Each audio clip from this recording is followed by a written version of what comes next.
Hello and welcome to day 22 of the Exit the Game Advent Calendar, the Intergalactic Race. I'm Dr. Gareth Moore, I'm a puzzle and brain training author, but in this video I'm not writing puzzles, I'm hopefully solving this one for the 22nd of December. Luckily, you managed to activate the heat shield and were able to leave Etna Nar, and even though you hardly thought it possible, Claus's tuning attempts actually seem to have achieved something. Your craft is coping much better with the new fuel and you are flying almost smoothly. Suddenly the pale lady's hot air balloon appears in front of you. "Look at Elphine," Claus hisses through gritted teeth. "I wouldn't be surprised if she shot at us and then brought the fuel from under our noses." "Elphine?" you ask, confused. You didn't realise that Claus was on first name terms with a competitor. "Yes, Elphine! You probably only know her by her stage name, Elphine the Tooth Fairy."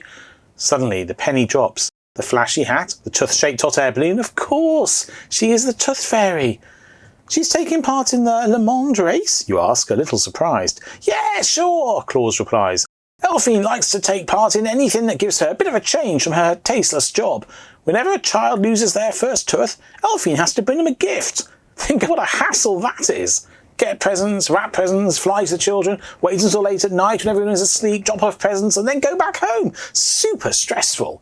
You should do your research properly when choosing a career, that's all I can say. Okay, now we're almost level with her balloon. I'll deal with her." Turn the page.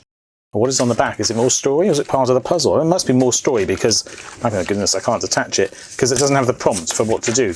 Yes, more story, okay. So, Claus leans casually out of the side window and confronts the Tooth Fairy with his suspicions, but she is visibly shocked. She had nothing to do with either the laser beam attack or the fuel incident. "However," she adds, batting her eyelashes, "I may have observed something interesting. If you help me wrap the present for the next child, then I might have some useful news for you." "Hand it over," says Claus without hesitation. So Elphine passes him the gift box, ribbon and the paper.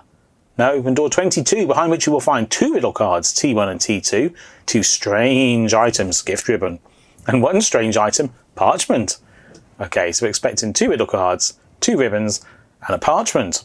Let's go open the calendar. Alright, so yesterday we worked out that door 22 was up the top here. So let's not waste any more time and let's open it. Yeah, it looked like I'd already opened it, but that must be a thumb thing. I haven't opened it, I promise. Right, okay. T1 and T2, and ooh, the strange items are actually properly strange. They're actual ribbons. They're not pretend paper versions of ribbons. We'll have a look in there in a minute. But let's see what's on the cards first. So the stars in front are quick to find, but turn the box and look behind. The ribbon's cross is clear here too. But what are you supposed to do? Place parchment on each corner here. A white spot makes the number clear. And then there are three corners labelled ABC. Take the box and wrap it round with the ribbons you have found. Top to base and side to side, make a cross that you can slide. Place the cross upon each star. From right to left, the code's not far. So I'm guessing we're making two ribbons that run around the outside of the box, and we must be able to slide them back and forth in each direction to act as like, crosshairs on something. And then are we using the position of the crosshair on the side or the back of the calendar or something? Or maybe it's something to do with this parchment that I haven't looked at yet, which is in fact transparent. And there must be a reason why the parchment is transparent. Oh, so you can see through it, right? And to what's underneath. And it has the light imprint, as you can possibly see, and it is as dim as it looks on the camera. A dim imprint of, well, a landscape, shall we say. And you might guess that that matches with something on the calendar. So what have we got? Let's have a look. We'll have a look in the room, but I think that just looks like a picture. As suspected, all that's in the room is a picture of the Tooth Fairy's balloon, which seems to be full. I thought it was full of sweets, but no, they're gifts. So yeah, I don't think there's any puzzle part in there. So we've got two ribbons that I presume I can unspool and wrap around the calendar and tie. Okay, that's fairly self-explanatory. This, which has to go somewhere. Let's read this again. Which is the T1 is this. Maybe I read them backwards. Perhaps it makes slight. Oh, look, there's a star. That star is on the front of the calendar, I think. Let's read that again, just in case it helps. Take the box and wrap it round with the ribbons you have found. Top to base and side to side, make a cross you can slide. Place the cross upon each star. Okay. From right to left, the code's not far. The stars in front are quick to find, but turn the box and look behind. Okay, so expecting two stars on the front and one on the back is my inference from that. The ribbon's cross is clear here too. But what are you supposed to do? Place parchment on each corner here. A white spot makes the number clear. Okay, fine. So I don't think what's actually printed on here is relevant. We're just lining up these with white bits on the calendar, and the white bit is going to show the number.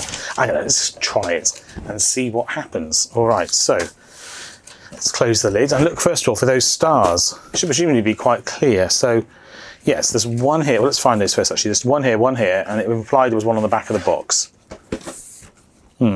I don't see one on the back of the box. The stars in front are quick to find, but turn the box and look behind. Oh, I think actually I'm looking for 3 stars in the front and I just can't count. Okay. Oh yeah, there's one here. I misunderstood that clue. Okay, so I line it with this and we look on the back and then it'll become clear. All right, so let's do this ribbon thing first. All right, so wrap it around the back. And then presumably we just can tie a little knot like we are competently, I hope, tying a present. Right, there we go. There's one of them. Don't think we need the rest of that. And, oh, there was exactly the right amount. Look at that. And then to go the other way, presumably we'll have extra because it didn't distinguish between these ribbons rolls. There we go. Well, this is a very Christmassy task, isn't it?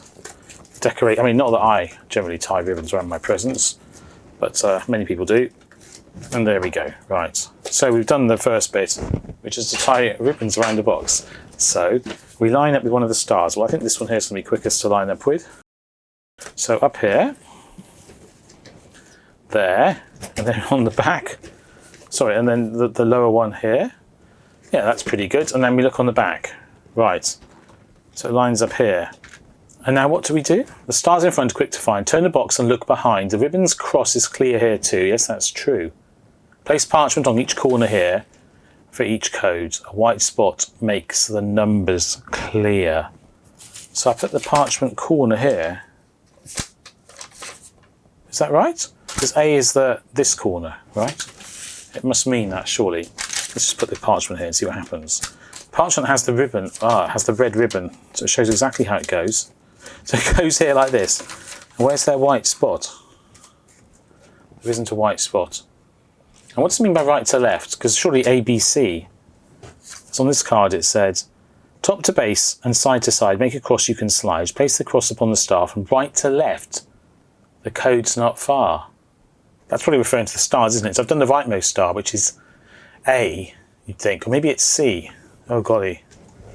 It says right to left. So it must be A or C. Well, if it's A, I don't see anything that's particularly highlighted.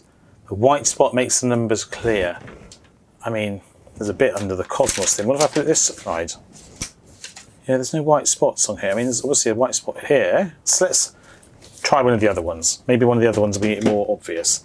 And then I'll know what I'm doing. All right, so let's line it up on one of the stars over here. Line it up on the leftmost one, I think, which will either be A or C. You'd think it would be C. And that's what the left to right is referring to. So there we go. It's lined up on this star here. Let's turn it over. And now it's, of course, over here. And we either have A or C. So I shall try A first, because there's a bright white dot in the middle of there. No, but that does not nicely line up with anything. What does it mean by white dot? What does it actually say? A white spot makes the numbers clear. I thought there was going to be a white dot line up with one of these numbers, I've got to be honest. But there isn't, is there? So maybe it's the bottom left here. Maybe this is C, because I've done it last. Okay, I think that's a 7. I think C is a 7. Let's make a note of that. So I think that's definitely the bottom left, and it's the number leftmost on the front. So I think that means that's our last number. Right, let's put this in the middle position here, from right to left. So this will be B, no matter what. In fact, I don't know why I didn't do that first, because that removes the ambiguity, doesn't it? It's the middle one, no matter which way round you read it. Right, there. And then we have our stuff here, and the card tells us, we have our cross here, and the card tells us that we want to look at for this anchor to the bottom right, and it's going to be on the spaceship, isn't it? So yeah, we've got a 5 on the white area. So I think B is 5, okay. And let's go back to A. And I think perhaps now I know what I'm doing, and I know for sure it's this side, I will be able to work out which number it is. All right, so back over here, back to there, vertically across the front, and now down to here horizontally across the front. Let's make sure my ribbon is probably a bit slack. But if I pulled it up there, hopefully it'll be reasonably precise on the back. I mean, it could easily be out by a centimetre or so, right? And we're somewhere around here. Yes, you can see that's not quite straight, is it? But it's roughly there. And we are looking with a bit of paper anchored at the top right. So it's going to be on the owl, surely. Yes. And there's a nice 4 on the owl. That's quite clear now. It's definitely not on the Cosmos logo. It's a 4. So from right to left of the stars on the front, which is the opposite on the back, clearly, we end up with 4, 5, 7. So that, presumably, is our code for today. 4, 5, 7. And now I've realised, to actually test whether I'm correct, I need to take the ribbons off, which means I'm committing because I've only got one set of ribbons. But I mean, that must be correct, right? So let's take this one off. I could cut them off, couldn't I? That'd be even more dramatic. Absolute certainty in my answering skills. I'll take this one off. Okay, and let's open the calendar up and find out whether we're correct with 4, 5, 7. So where's door 22? It's up here, and we are going down left, and then up again, and it is an empty door, and it has, that's almost off the top, we have L, moon, moon. There we go. We have found door 23. So we can write 23 on here, and we are nearly done. Just 2 days left to solve on the calendar. I hope you enjoyed that. A bit of fun wrapping it up like a gift. I don't know how they keep coming up with these ideas, but I'm glad they do, because I certainly enjoy it. If you've got the calendar yourself, let me know how you got on. But otherwise, until I see you in a future video, maybe one of my other Advent calendar solves, then all it remains for me to say bye my books, and see you in tomorrow's video. Take care, bye.